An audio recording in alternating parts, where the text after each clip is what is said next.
नमस्ते फौजी wife YouTube चॅनलमध्ये तुमचे मनापासून स्वागत. आषाढ निमित्त सर्वांना हार्दिक हार्दिक शुभेच्छा. मी आज आषाढ स्पेशल पुरणपोळीचा स्वयंपाक, त्यासोबतच आमरस. त्यासाठी मी इथं आंबे घेतलेले आहेत.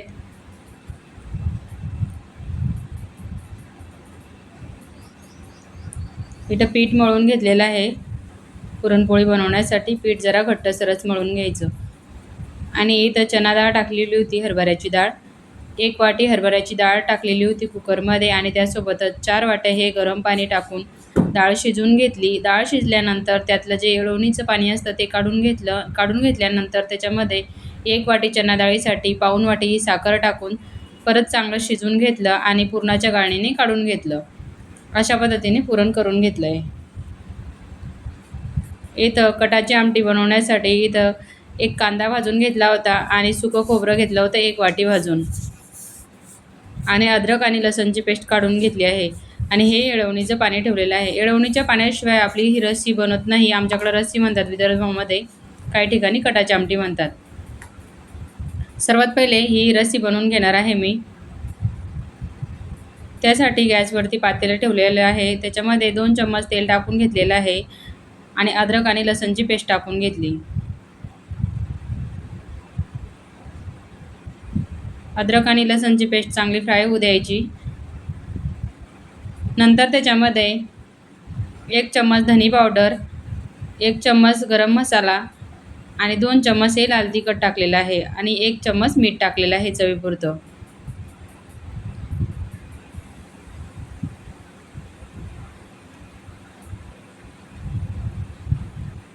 हा मसाला पण चांगला फ्राय करून घ्यायचा आहे.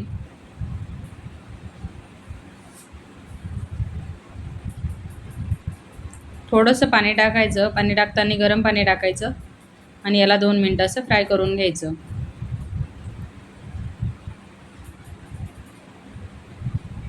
तुम्ही धनी अख्खेही भाजून टाकू शकता, पण मी टाकलेलं नाही आहे.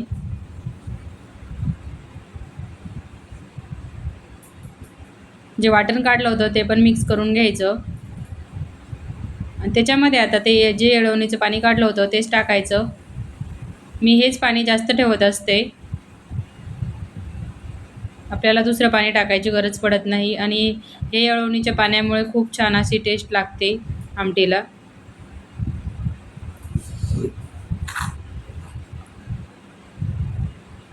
याला 5 मिनटं उकळी येऊ द्यायची.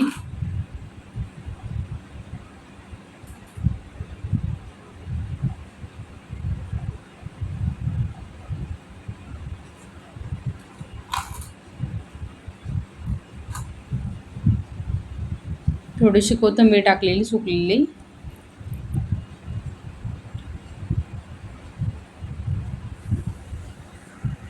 पाच मिनटं झालेले आहे. आपली रशी बनवून तयार झालेली आहे. इथे 2च आंब्याचा आमरस बनवणार आहे मी. हे गावरान आंबे आहे.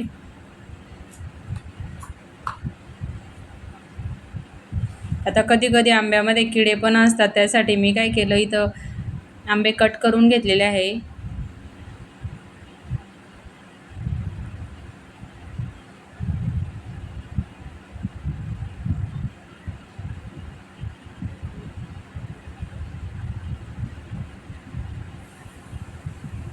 आंबे कट करून नंतर याच्यातला गर काढून घ्यायचा आहे.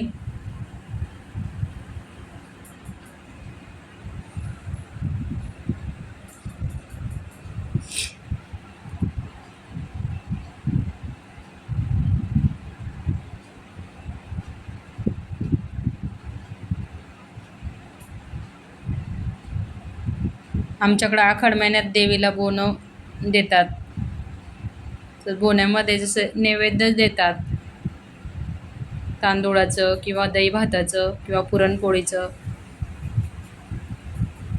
आपल्याला जसं वाटेल तसं. हा गर काढून घेतलेला आहे. नंतर हे मिक्सरला ग्राइंड करून घ्यायचं. मिक्सरला ग्राइंड झाल्यानंतर मी थोडंसं मीठ टाकलं आहे आणि त्याच्यामध्ये 2 चम्मच साखर टाकलेली आहे.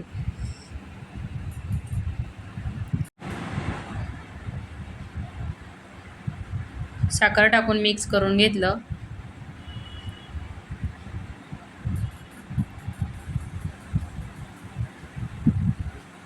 रस पण बनवून झालेला आहे. आता बनवून घ्यायची आहे पुरणपोळी. पुरणपोळी बनवण्यासाठी मी इथं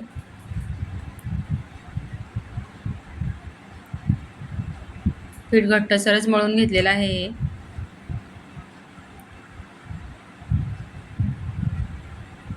पोलपाटाला थोडंसं तेल लावून घेतलं आणि जो उंडा आहे तो मळून घेतला.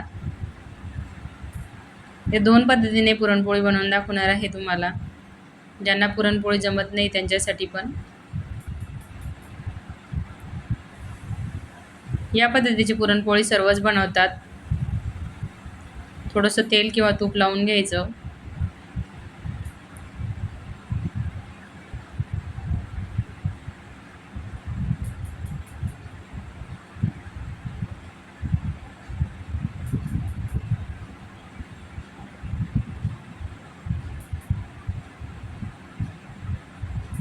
याच्या मधोमध प्रेस करायचं, कारण पोळी आपली छान फुलते मग.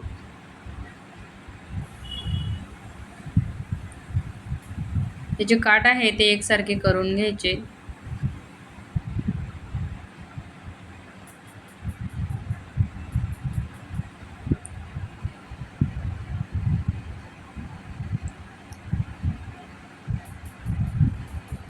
आणि आता पोळी आपली हलक्या हाताने लाटून घ्यायची.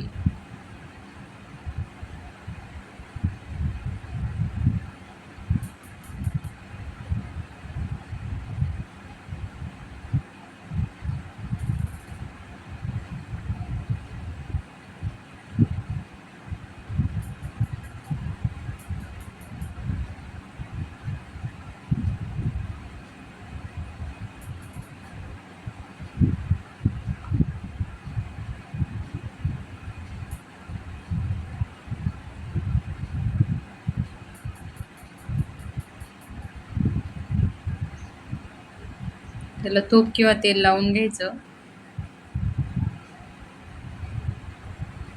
तवा ठेवलेला आहे तापायला. तव्यावरती पोळी टाकून घ्यायची.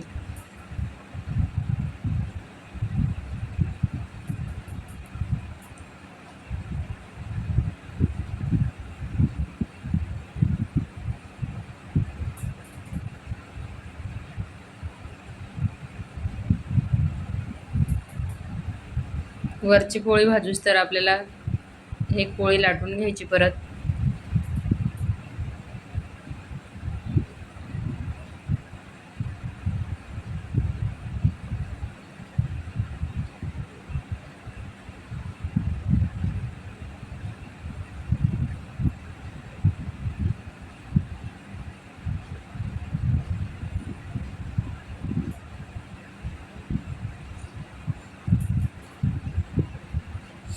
दुसऱ्या पद्धतीने पोळी कशी बनवायची ते सांगणार आहे. एक छोटी चपाती लाटून घ्यायची आणि त्याचे असे 2 भाग करायचे आणि त्याला एका चपातीला पुरण हे पसरून घ्यायचं एका भागामध्ये.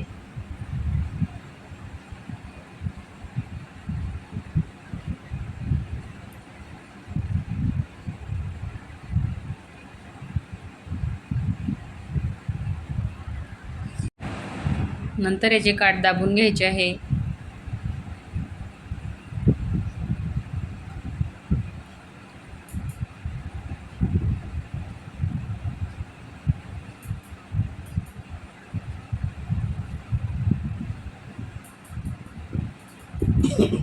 नंतर पोळी ही बेलून घ्यायची.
एक पोळी भाजून झालेली आहे, दुसरी पोळी टाकून घेतलेली आहे.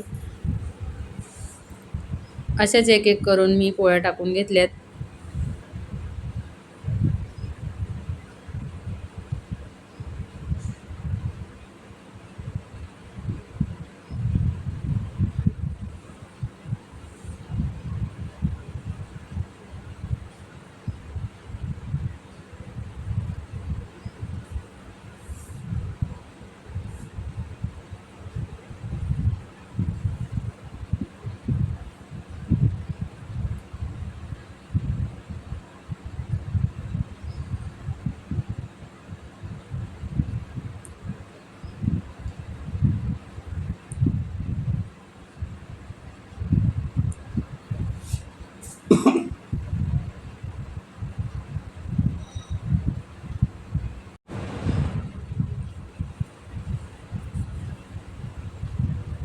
तुम्ही बघू शकता पोळ्या बनवून रेडी झालेल्या आहे. तुम्हाला ही रेसिपी कशी वाटली नक्की कमेंट करून सांगा. आवडल्यास